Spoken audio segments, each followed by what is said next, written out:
Assalamu alaikum. Dear student, today we will discuss another subphylum of phylum Arthropoda. It is subphylum Crustacea.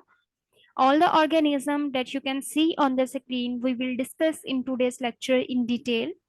Let's start the lecture. सबसे पहले हम ये देखेंगे कि इस सब फाइलम में कौन कौन से ऑर्गेनिजम्स हैं. It include crayfish, it include shrimps, it include crabs, lobsters, copepods, fairy shrimp, isopods, amphipods. All crustaceans are aquatic except isopods and crabs. This is crayfish, crabs. ये सारे के सारे जो ऑर्गेनिजम्स हैं ये सब फाइलम क्रस्टेशिया में फॉल करते हैं. अब जो सब फाइलम क्रस्टेशिया है ये दूसरे आर्थ्रोपोडा से कैसे डिफरेंट है. जितने भी बाकी आर्थ्रोपोड्स हैं उनके पास एक पेयर अंटीना का प्रेजेंट होता है, जबकि क्रस्टेशियंस के पास दो पेयर्स हैं अंटीना के. ठीक है, जैसे कि आपको यहाँ पे स्क्रीन पे नजर भी आ रहा है. This is one pair and this is second pair. ठीक है, क्रस्टेशियंस क्लास वाहिद क्लास है जिनके पास टू पेयर एंटीना के प्रेजेंट होते हैं. All the arthropods except crustaceans only है one antenna, one pair of antenna. ठीक है, अब जितने भी क्रस्टेशियंस हैं उनके पास एक स्पेसिफिक बेस है at the base of antenna, यानी कि आप ये कह सकते हो कि ये जो इनका हेड है इसके साथ डायरेक्टली एंटीना अटैच नहीं होता. एक स्पेशल स्ट्रक्चर है जो इसकी अटैचमेंट में हेल्प करती है और इस स्पेशल स्ट्रक्चर को हम प्रोटोपोडाइट कहते हैं, जबकि बाकी आर्थ्रोपोडा में ऐसा कुछ नहीं है. बाकी आर्थ्रोपोडा में जो एंटीना है वो डायरेक्टली हेड के साथ अटैच्ड होता है, जबकि यहाँ पे जो एंटीना है वो प्रोटोपोडाइट के जरिए हेड के साथ अटैच्ड होता है. ठीक है, और इसके बाद अगर हम इनकी पूरी स्ट्रक्चर की बात करें तो एक्चुअली इनकी जो स्ट्रक्चर है वो कैसी होती है देखो. अब इसके स्ट्रक्चर में फॉर एग्जांपल यहाँ पे एंटीना ने अटैच होना है. ठीक है, पहले आप इस स्ट्रक्चर को देखें उसके बाद हम इस स्ट्रक्चर को भी डिस्कस करेंगे. यहाँ पे एंटीना ने हेड के साथ अटैच होना है, लेकिन ये प्रोटोपोडाइट जो है वो इसकी अटैचमेंट में हेल्प करता है. ठीक है, अब इसके बाद इसकी टांगे स्टार्ट हो, अपेंडेजेस स्टार्ट होती हैं. कुछ अपेंडेजेस जो हैं वो मिडल वाली साइड पे होती हैं और कुछ जो है वो लेटरल साइड पे होती हैं.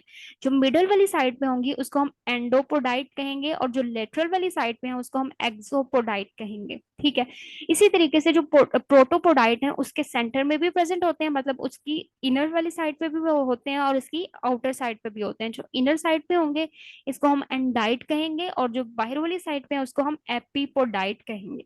यही जो फीचर्स हैं वो आपको यहाँ पे भी नजर आ रहे हैं. These are two pair of antenna. ठीक है, एक पेयर ये है और एक ही पेयर ये आपको नजर आ रहा है. ठीक है, उसके बाद जो है ये यहाँ पे दिखाया हुआ है सिफेलोथोरैक्स. एक्चुअली हेड और जो इसका थॉरेक्स है ना ये दोनों ही जॉइंट होते हैं, इसलिए इन दोनों को सिफेलो हेड होता है, थॉरेक्स मतलब थॉरेक्स.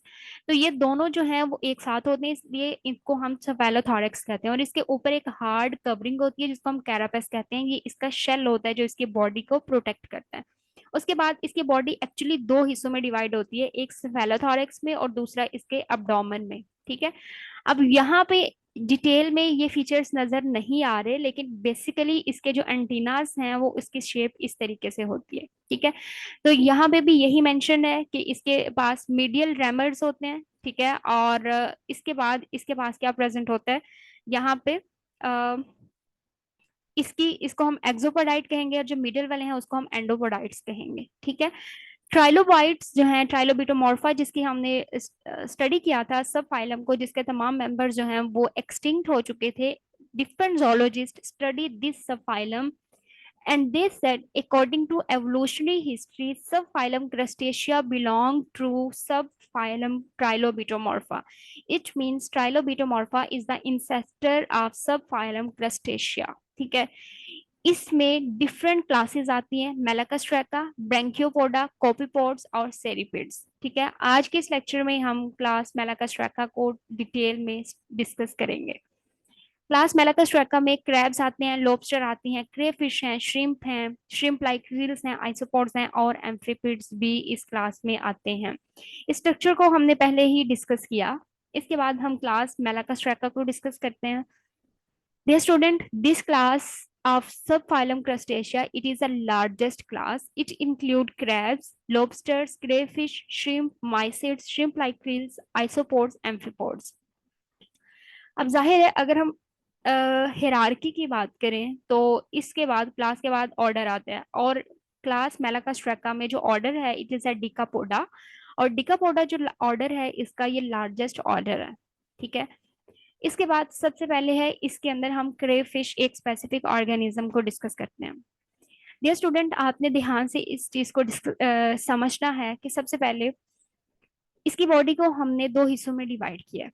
ठीक है, अब जो पहला वाला इसका पार्ट है उसको हम कहेंगे ये है इसका स्पेलोथोरैक्स, इसके बाद इसका एब्डोमेन स्टार्ट हो जाता है। ठीक है, उसके बाद इसका टेल्सन स्टार्ट होता है। ठीक है, और उसके बाद जो है वो बैरामिस इसके स्टार्ट होती हैं।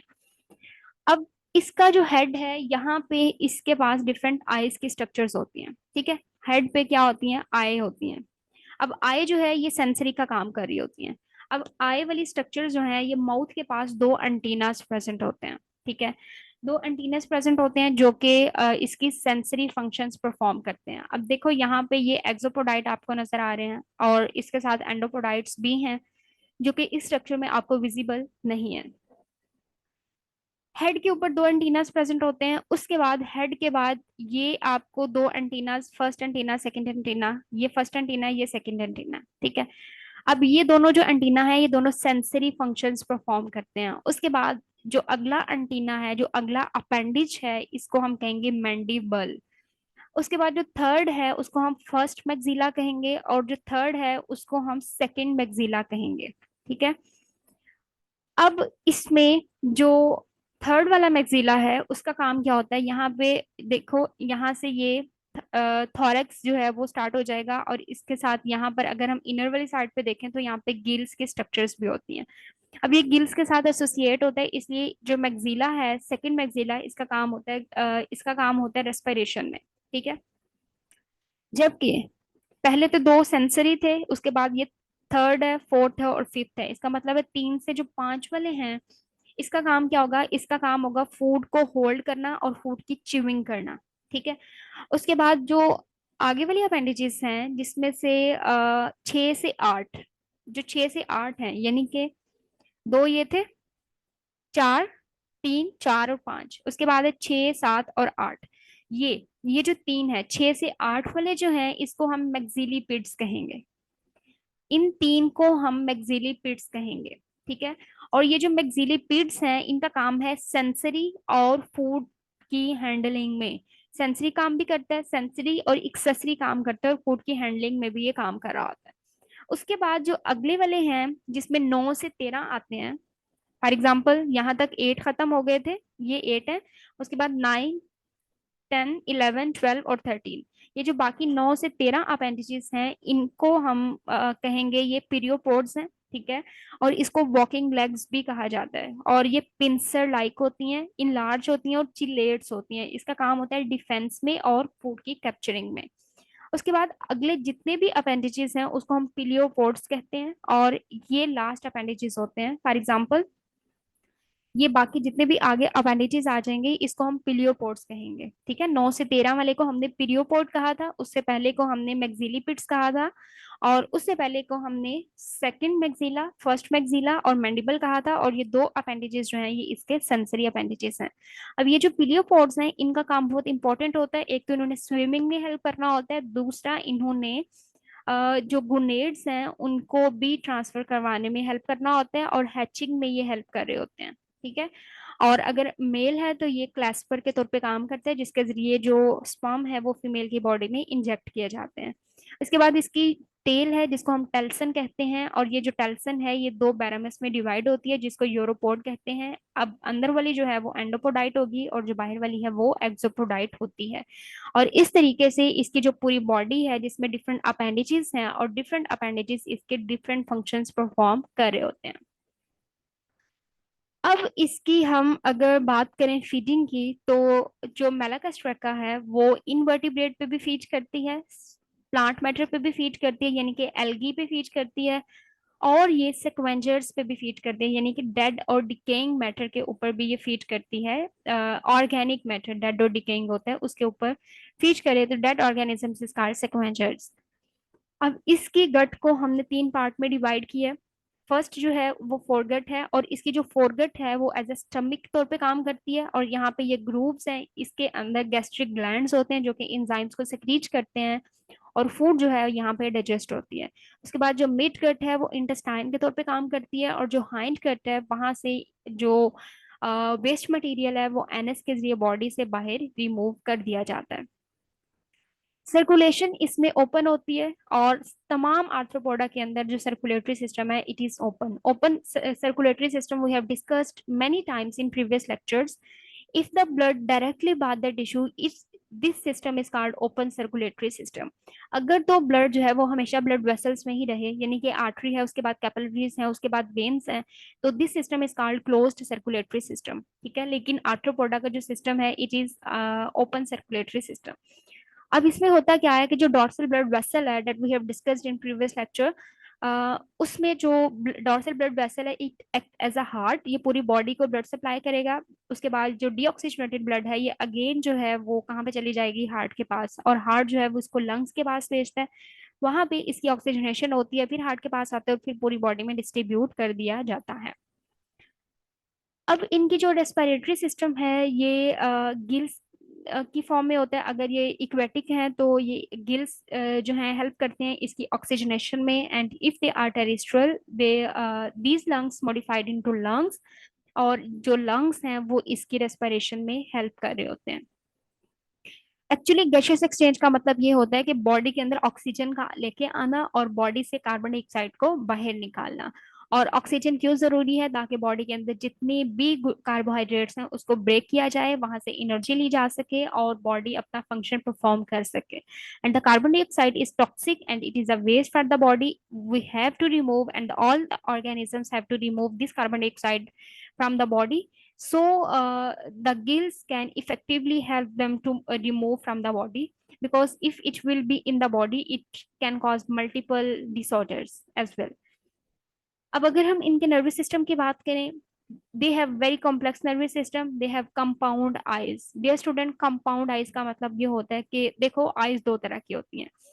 एक आई होती है सिंपल और एक आई होती है कंपाउंड। सिंपल आई का मतलब है कि उसके अंदर एक ही लेंस है, और उस लेंस के अंदर मतलब कोई ऐसे स्ट्रक्चर नहीं है जिसने लेंस को होल्ड किया होता है। लेकिन कंपाउंड आई एक ऐसी आई है जिसमें डिफरेंट स्ट्रक्चर्स हैं, मिलियंस ऑफ द स्ट्रक्चर्स हैं, जिसको हम ओमाटीरिया कहते हैं। वो ओमाटीरिया इसके लेंसेज को कैप्चर करती हैं। ठीक है, और कंपाउंड आई के अंदर बहुत सारे लंग्स लेंसेज होते हैं, और जो कि ओमाटीरिया के अंदर होते हैं, जबकि सिंपल आई में कोई भी ओमाटीरिया नहीं होता और सिर्फ एक ही सिंगल इसके अंदर लेंस होता है। ठीक है, अब इनमें होता क्या है कि इनके पास एंटीना प्रेजेंट होता है, और जो कि कीमो रिसेप्टर्स का काम भी करता है, और फूड की सैंपलिंग के लिए और एज वेल फिरोमोन की डिटेक्शन के लिए। डियर स्टूडेंट, कीमो रिसेप्टर्स होते हैं जो कि केमिकल्स को डिटेक्ट करते हैं। ठीक है, अब फिरोमोन्स क्या होते हैं, ये कीमो रिसेप्टर्स फिरोमोन्स को भी डिटेक्ट करते हैं, और फिरोमोन्स ऐसे केमिकल्स होते हैं जो कि दूसरे मेंबर को जो कि उसकी ही स्पीशी का होता है उसको अट्रैक्ट करने में हेल्प करा होता है during breeding season. For example, male जो है वो फिरोमोन को रिलीज करता है तो वो अपनी ही सेम स्पीशी की फीमेल को अट्रैक्ट करता है फॉर ब्रीडिंग। ठीक है, इसके बाद इनके पास सिंगल पेयर स्टेटोसिस्ट का होता है। अब ये स्टेटोसिस्ट क्या है, दिस इज स्टेटोसिस्ट, जो कि अपेंडेजिस के ऊपर प्रेजेंट होती है, अंटीना के ऊपर होती है। ये अपेंड जो स्टेटोसिस्ट है इसके अंदर डिफरेंट सेल्स होते हैं जो कि इनसाइड इसके सीलिया अंदर की तरफ होते हैं। ठीक है, अब इनके अंदर एक स्टोनी मैस स्ट्रक्चर होती है, इसको हम स्टेटोलिथ कहते हैं। जब ये मूव करेगा तो ये स्टेटोलिथ भी मूव करेगा, इसकी मूवमेंट की वजह से ये जो सीलिया है इनमें वाइब्रेशन प्रोड्यूस होगी और एक्शन पोटेंशियल जनरेट होगा, नर्व इंपल्स स्टार्ट होगी, और उसकी वजह से जो केमिकल्स हैं उनको ये डिटेक्ट करने में हेल्प कर रहा होता है। ठीक है, कुछ ऑर्गेनिजम्स में ये स्टेटोसिस्ट हेल्प करते हैं उसकी डिटेक्शन में, और कुछ में प्रोपियो रिसेप्टर्स होते हैं जो कि स्ट्रेच रिसेप्टर्स हैं। जिनमें स्टेटोसिस्ट नहीं है उनमें प्रोपियो रिसेप्टर्स हेल्प करते हैं उसकी डिटेक्शन में। ठीक है, during stretching muscles and other body parts to detect the body position और tilting. बॉडी की पोजीशन और टिल्टिंग जो है वो प्रोप्रियो रिसेप्टर्स इसकी डिटेक्शन में हेल्प करते हैं. ये ज्यादातर उन स्पीशीज में प्रेजेंट है जिसमें स्टेटोसिस्ट प्रेजेंट नहीं होगा. इसके बाद इनका endocrine system is a very very important. Actually इसके एंडोक्राइन सिस्टम में दो ऑर्गन्स हैं, एक है एक्स ऑर्गन और दूसरा है वाई ऑर्गन.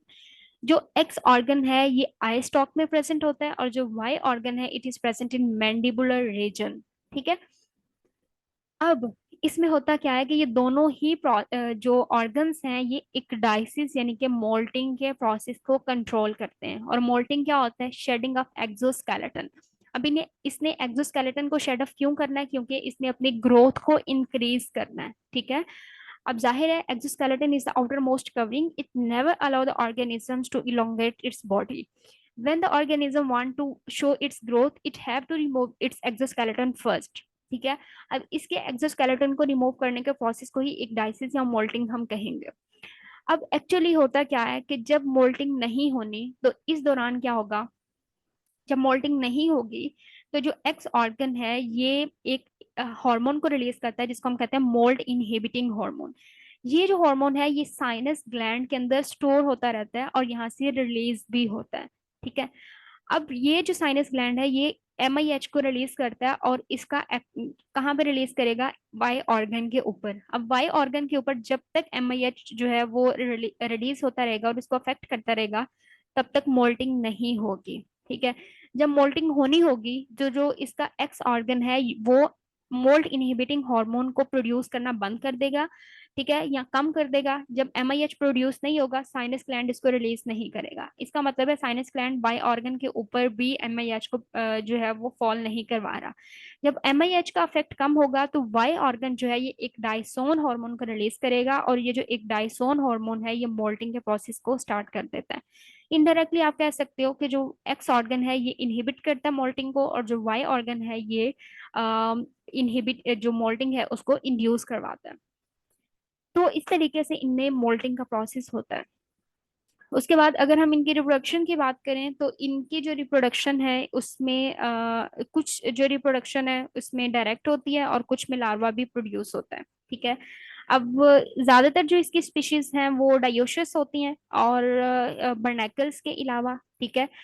गुनेड्स जो हैं वो इसके डॉर्सल थोरैक्स के डॉर्सल पोर्शन की तरफ प्रेजेंट होते हैं और मेटिंग का प्रोसेस होता है मोल्टिंग के बाद. और इसमें जो स्पर्म और एग हैं उनको डिपॉजिट किया जाता है. यहाँ पे एग है और उसके बाद जो दो ऑर्गेनिजम्स हैं वो अडल्ट ऑर्गेनिज्म एग और स्पर्म को रिलीज कर देते हैं. और अगर उन ऑर्गेनिज्म जिसमें डायरेक्ट डेवलपमेंट होगी उसमें कोई लार्वा स्टेज नहीं बनेगा और डायरेक्टली सिमिलर ऑर्गेनिज्म अडल्ट के जैसा जो है वो प्रोड्यूस हो जाता है. लेकिन कुछ में लार्वा स्टेज भी बनता है जिसको हम न्यूपैलस लार्वा कहते हैं. डेवलपमेंट ऑफ क्रेफिश जो है वो डायरेक्ट होती है जबकि जो दूसरे क्रस्टेशियंस हैं उसमें प्लंक्टोनिक फ्री स्विमिंग लार्वा न्यूपेलस जो है वो प्रोड्यूस होता है जो कि मिनिएचर अडल्ट है. और इस तरीके से इन ऑर्गेनिजम्स में रिप्रोडक्शन जो है वो होती है. This is all about subphylum Crustacea. I hope you like the lecture. If you like the lecture, please share, like, subscribe to my channel. Stay connected for other lectures. अपना ख्याल रखिएगा. अल्लाह हाफिज.